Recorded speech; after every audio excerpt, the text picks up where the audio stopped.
Mayele alobi aweza masolo ya bato ya Mayele 24 heures sur 24 heures. S'abonner na yo et consommer information ndenge esengeli.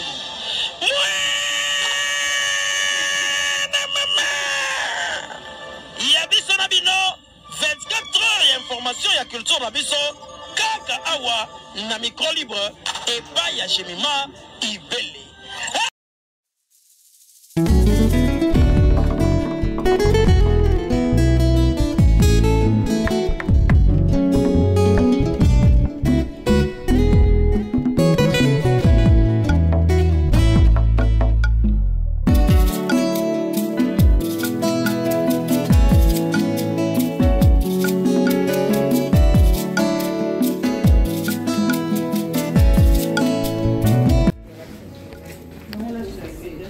Ça va inda quoi.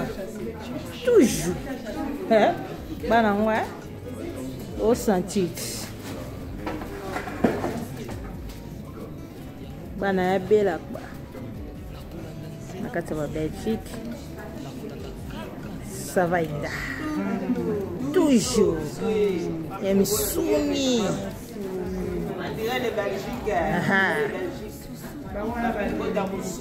Musuni.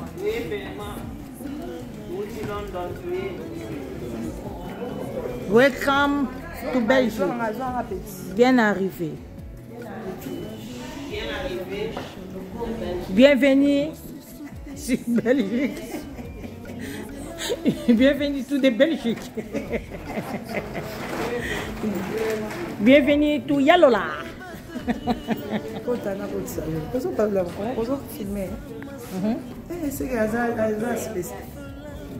Toujours. Ah, on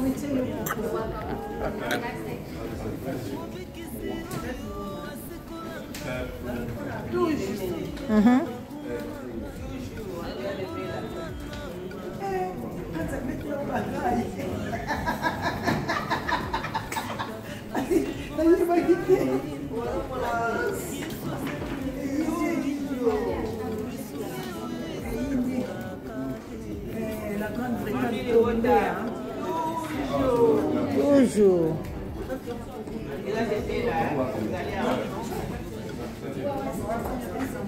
Il faut au côté ya Musuni. Kuna pe bokota pamba bokota kaka ya Musuni.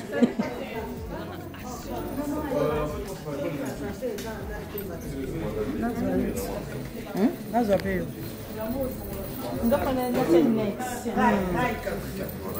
Toujours. Toujours. Si ma voilis, n'est toujours ya.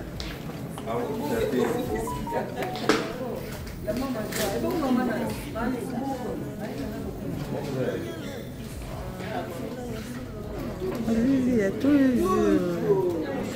Toujours. Yeah. Oh, faut pas faire ça là.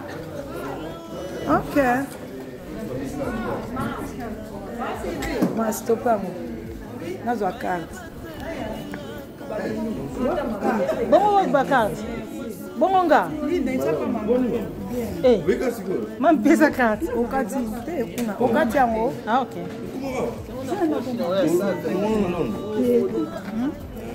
Loba na yuko kati. Ah.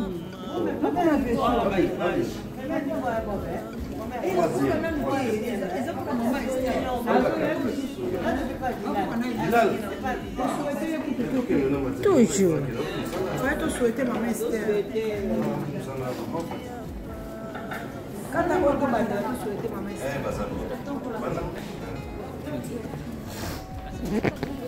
Yes.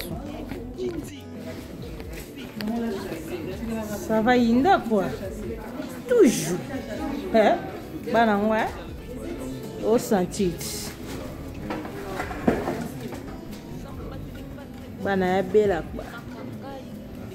Nakata wa Belgique. Ça va inda. Toujours. Et Missoumi.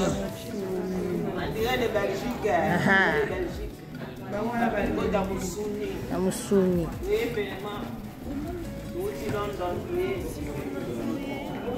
Welcome to Belgique. Bien arrivé.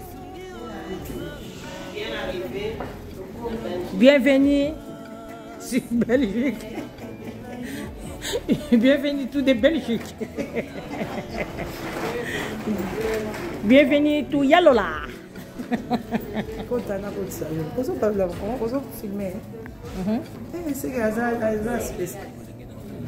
Toujours.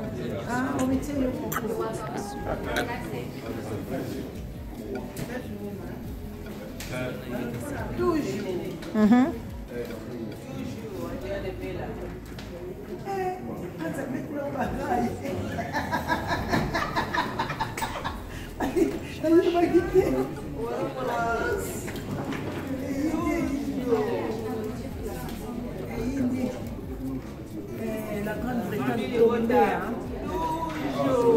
toujours.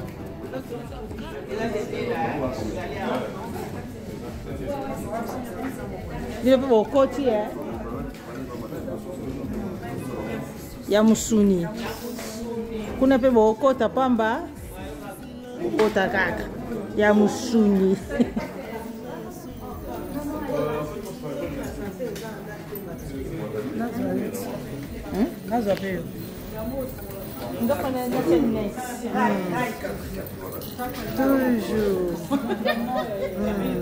Toujours.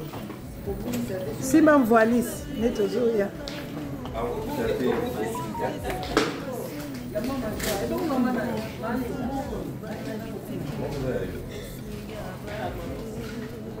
Olivia, toujours.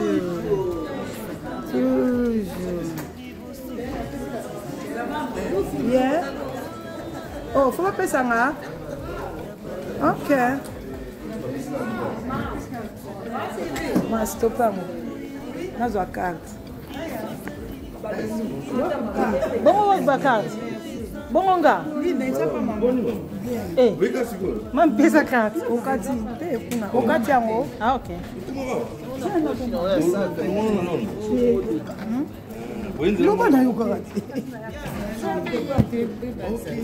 Ah.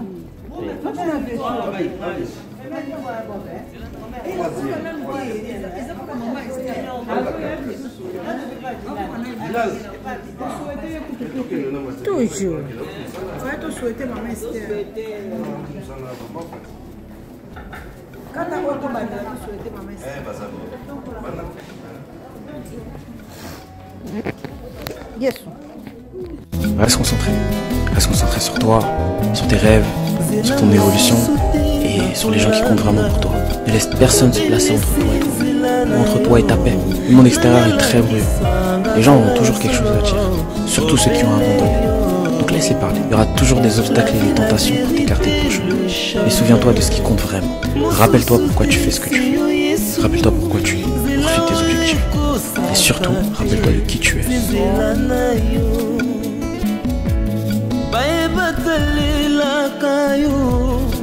Bayokisa masonité papa ya orphelin bana bitike mosungi ya baveuve mobikisi oyo asikola ngai liboso ya banguna nanga alongolanga na maboko ya bayini nanga.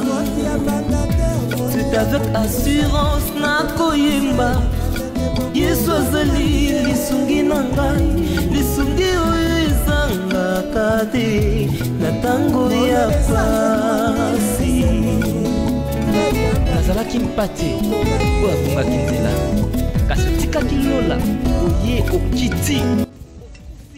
Nyonso mono olamba ntaba monoko ningana te.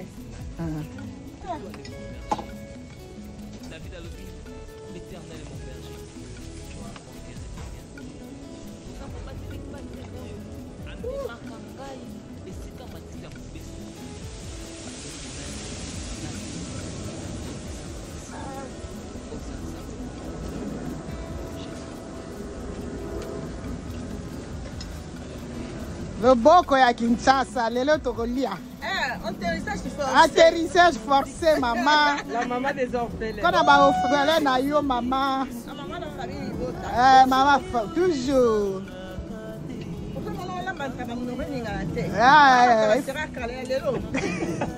Comment il y a? Pas bien. Bah ça dit que. Oh, je vais bien. Attention, mon côté bien. Patientez. Attention, mon côté. Maman.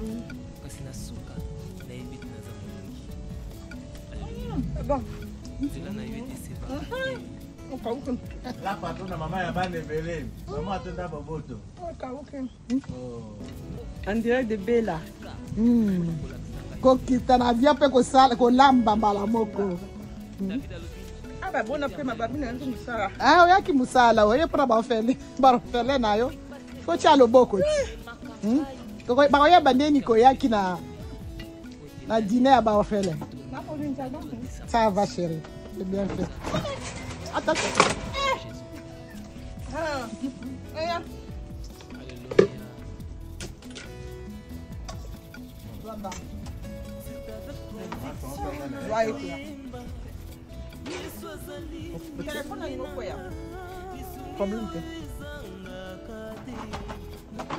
La poutine.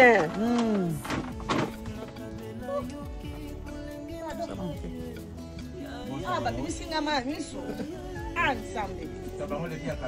ouais, maman va faire. Eh, tabana le qui a capé la maman. Le beau que ezali. C'est que la poutine, bah, il va barquette et kende na soirée. Il y a le beau à la poutine.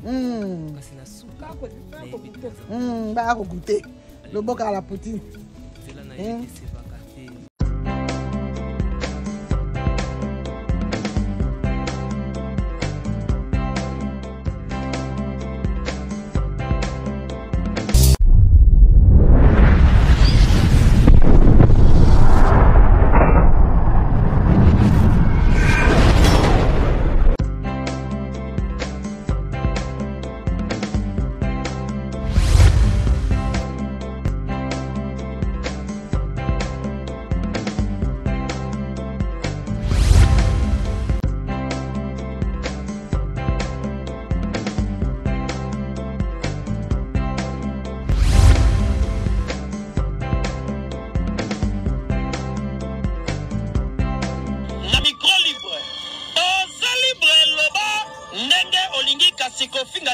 Jemima Ibele alobi aweza masolo ya bato ya mayele 24 heures sur 24 heures. S'abonner na yo et consommer information ndenge esengeli.